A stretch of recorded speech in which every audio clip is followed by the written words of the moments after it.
दोस्तों, भारत चीन के दरमियान सीमा विवाद चल रहा है। अगर विवाद बढ़ता है तो इसका परिवर्तन किसी छोटे स्तर पर लड़े जाने वाले सीमित युद्ध में हो सकता है।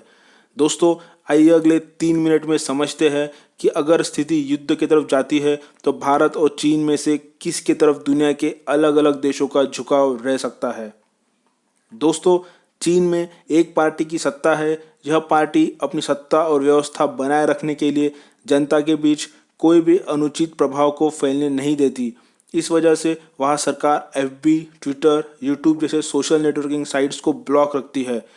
चीन ने खड़ी की हुई व्यवस्था मानवाधिकारों के ऊपर भी प्रश्न चिन्ह खड़ी करती है।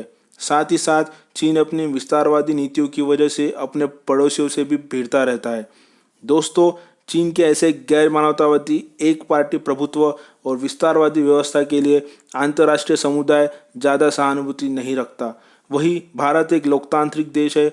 यहाँ जनता को अपनी सरकार, नेता चुनने का, शांतिपूर्वक प्रदर्शनों में हिस्सा लेने का अधिकार है, जो कि चीन में नहीं है।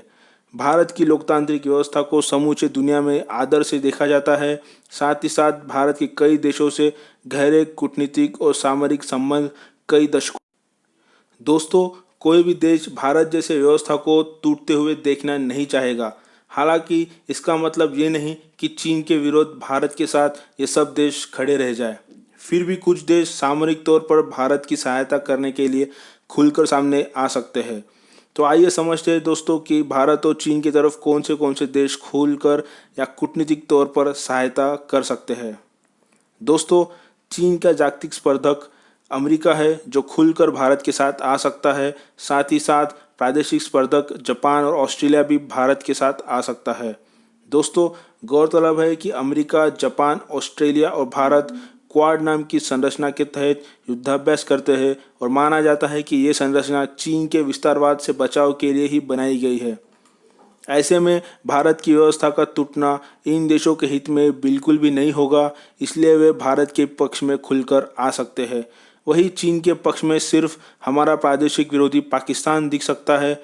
वहीं अगर चीन दक्षिण चीनी सागर में भी अपनी विस्तारवादी नीतियों से अशांतता फैलाए और दक्षिण चीनी सागर के छोटे देश जैसे वियतनाम, ताइवान एवं जापान के साथ वहाँ भिड़ंत होती है, तो नॉर्थ कोरिया एक ऐसा मुल्क है जो चीन के साथ रह सकता है।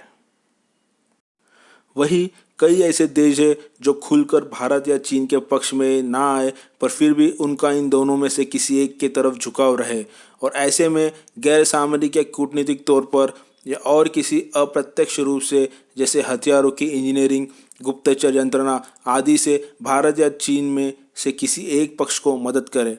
इसमें भारत के साथ नाटो के देश, यूरोपियन यूनियन के देश, खास करके फ्रांस, साथ ही साथ दक्षिण चीनी समुद्र के देशों का प्रत्यक्ष या अप्रत्यक्ष रूप से झुकाव रह सकता है। दोस्तों, इस सब में रूस का इन दोनों में से किसी एक देश को चुनना बहुत मुश्किल हो सकता है और शायद वो तटस्थ रहे। दोस्तों, ऐसी गोलाबंदी तभी देखने को मिलेगी जब भारत चीन का सीमा विवाद हद से ज़्यादा बिगड़ जाए। वही भारत चीन सीमा विवाद अगर सीमित रहता है तो परिस्थिति सिर्फ दोनों देशों के बीच ही रहेगी।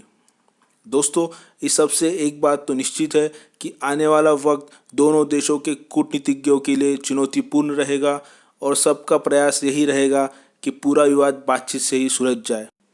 तो दोस्तों, आप सबको ये वीडियो अगर पसंद आया हो तो लाइक और सब्सक्राइब ज़रूर करें।